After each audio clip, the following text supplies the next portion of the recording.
Abonnez-vous à votre chaîne YouTube et restez connecté avec nous pour connaître mieux nos prochaines activités. Cliquez sur Abonnez-vous, la cloche de notification, likez, commentez, partagez. Bonjour et bienvenue à tous dans cette nouvelle capsule. Aujourd'hui nous allons aborder le premier thème du programme de géographie de seconde, du développement au développement durable. Alors pour commencer en introduction, il me semble important de définir ce qu'est le développement. Attention, il ne faut pas le confondre avec la croissance qui va être quantifiable avec un indicateur relativement simple. La question du développement va elle impliquer un changement d'état, un accroissement des richesses, associé à l'amélioration des conditions de vie d'une population sur un territoire. Dans notre chapitre, il va s'agir de comprendre comment le monde peut passer d'un développement à un développement durable. Et la problématique sera comment définir et comprendre le ou les développements durables. Pour répondre à cette problématique, on prendra un plan en 3 parties. Dans une première partie, nous verrons un développement inégal et déséquilibré à toutes les échelles.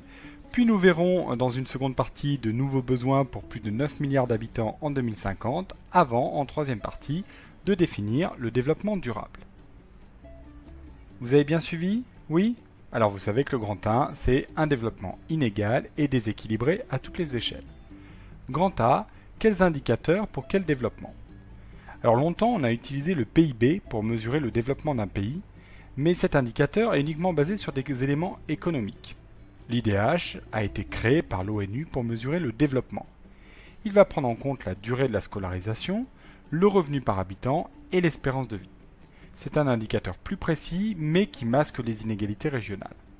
Il existe d'autres indicateurs, comme l'indice de Gini, qui va mesurer les écarts entre les salaires des personnes les plus riches et des personnes les plus pauvres, ou bien encore l'indice de pauvreté multidimensionnelle, qui va mettre en évidence la part de la population vivant dans une pauvreté extrême.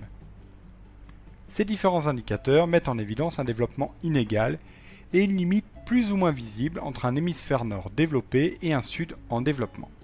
Alors commençons par définir ce qu'est le Nord.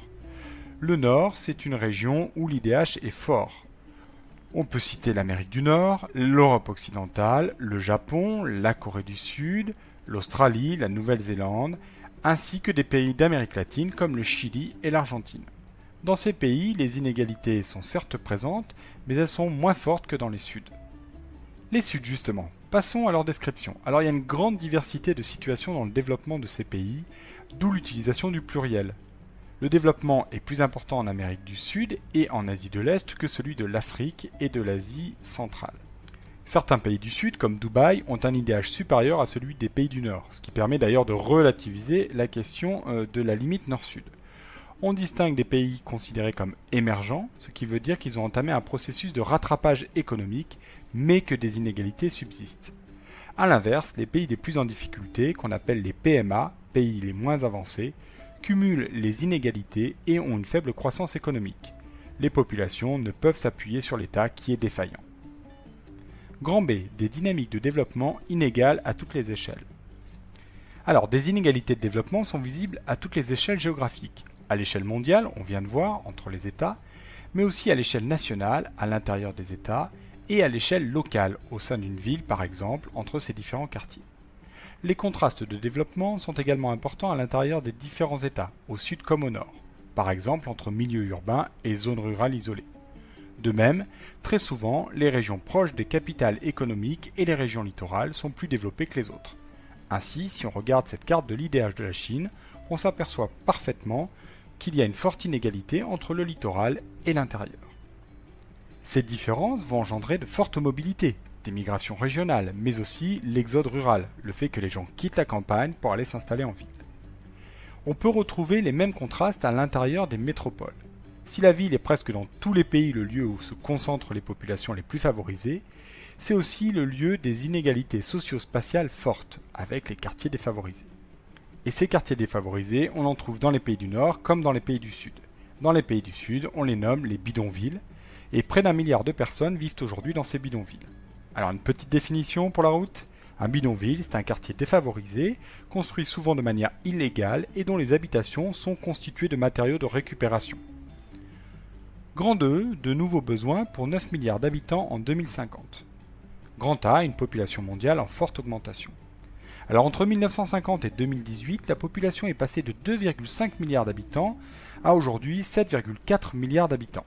L'humanité a donc triplé entre 1950 et 2018, et elle aura presque quadruplé entre 1950 et 2050. Oui, du coup, je vous vois arriver, on va être tassé, on n'aura plus de place, ça risque d'être problématique, rassurez-vous, la Nièvre est encore pas totalement surpeuplée. Cette croissance démographique est donc très élevée et s'explique notamment par le phénomène de transition démographique que vous avez vu dans le chapitre précédent d'Histoire.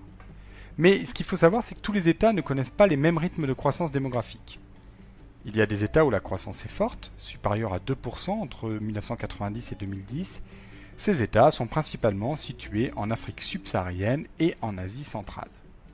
On peut citer des États où la croissance est moyenne, entre 1 et 2%. Ils sont principalement situés en Amérique latine, en Afrique du Nord et en Afrique du Sud, ainsi qu'en Asie du Sud. Enfin, les États où la croissance est faible, voire négative, c'est-à-dire inférieure à 1%. Alors ils se trouvent principalement en Amérique du Nord, en Europe, Russie comprise, en Asie de l'Est et en Océanie. On voit donc qu'il y a un lien entre le rythme de la croissance démographique et le niveau de développement. Plus le développement est faible, plus la croissance démographique est élevée et rapide. C'est le cas dans les pays les moins avancés et les pays en développement. Leur population est jeune. Au contraire, plus le niveau de développement est élevé, plus la croissance démographique est ralentie. C'est le cas dans les pays émergents et surtout dans les pays développés, et dans ces pays, la population vieillit. Mais cette croissance devrait ralentir et l'ONU prévoit environ 9,6 milliards d'habitants pour 2050. Grand B, des besoins en forte croissance. Alors la croissance démographique, conjuguée au développement, explique l'augmentation générale des besoins en alimentation, en eau potable, en énergie et en logement. Et le moins que l'on puisse dire, c'est que la satisfaction de ces besoins est très inégale. Au nord, la satisfaction des besoins essentiels est globalement assurée. Mais le haut niveau de vie et le vieillissement de la population génèrent de nouveaux besoins, dans le domaine des loisirs ou aussi la santé. La prise de conscience de la dégradation de l'environnement dans ces pays remet en cause certains choix de développement, notamment le gaspillage alimentaire et énergétique. Au sud, la satisfaction dépend du niveau de développement. Alors que les besoins essentiels ne sont toujours pas satisfaits dans les PMA, notamment les besoins alimentaires et sanitaires, d'autres besoins apparaissent avec l'urbanisation et l'augmentation du niveau de vie, l'industrialisation, l'alimentation et les logements. À l'échelle mondiale, ces besoins croissants font craindre la fameuse surpopulation.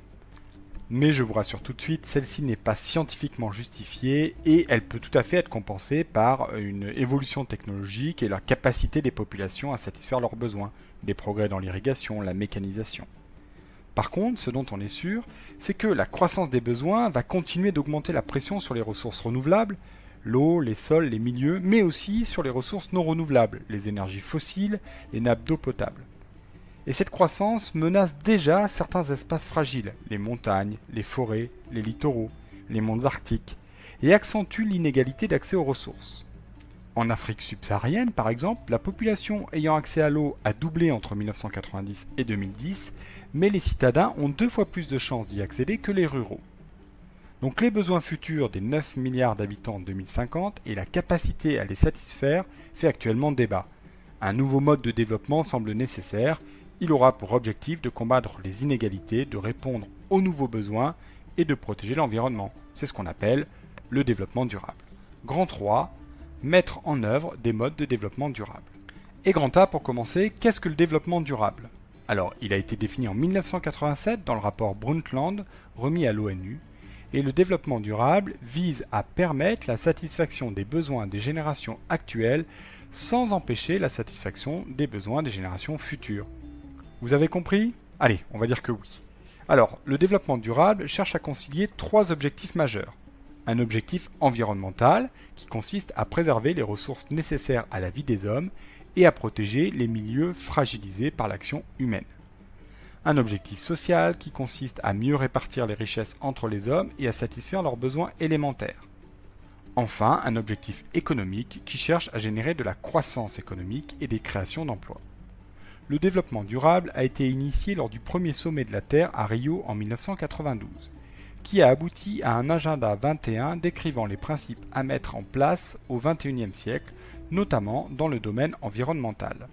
Il a été suivi par la conférence de Kyoto en 1997 sur le réchauffement climatique, puis en 2000 par le sommet du millénaire de l'ONU qui énonça 8 objectifs du millénaire pour réduire les inégalités sanitaires et sociales. Malgré l'échec de plusieurs de ces sommets récemment, ces conférences témoignent d'une volonté d'impulser le développement durable à l'échelle mondiale. Grand B, une gouvernance à définir. Le développement durable suppose une gouvernance, c'est-à-dire une action concertée de nombreux acteurs. L'ONU, les États, les organisations non gouvernementales, mais aussi les collectivités territoriales, les citoyens. Or, ces acteurs, qu'ils soient publics ou privés, peuvent avoir des intérêts divergents, les uns privilégiant une rentabilité économique, les autres l'équité sociale ou bien encore la préservation de l'environnement. Des politiques de développement durable sont d'abord mises en place dans les pays du Nord, surtout en Europe, par l'adoption de lois et la multiplication d'agendas 21 locaux qui permettent d'agir concrètement, avec le slogan « Penser globalement, agir localement ». En revanche, ces préoccupations semblent moins fortes dans des pays comme les États-Unis et les pays émergents, qui privilégient la croissance économique et réclament parfois un droit à polluer. La Chine, cependant, semble prête à combler son retard et a lancé en 2018 un programme ambitieux dans le domaine environnemental. Alors, qu'est-ce qu'on pourrait retenir en conclusion ? Eh bien, on pourrait retenir déjà que le monde est traversé par de profondes inégalités de développement entre un Nord développé et des Suds qui sont en cours de développement. On pourrait aussi retenir que ces inégalités se retrouvent dans le domaine de la croissance démographique, et que cela engendre des difficultés pour satisfaire les besoins des populations, notamment dans ces pays du Sud. On voit donc qu'il y a une nécessité de répondre à un développement durable qui réponde à des enjeux aussi bien économiques, sociaux qu'environnementaux. Et pour terminer, un petit message à Thanos, vous savez, celui qu'on voit dans Avengers, inutile de vouloir détruire la moitié de l'humanité pour sauver l'autre moitié, on peut très bien tous vivre ensemble. Allez, bonne fin de journée et à bientôt!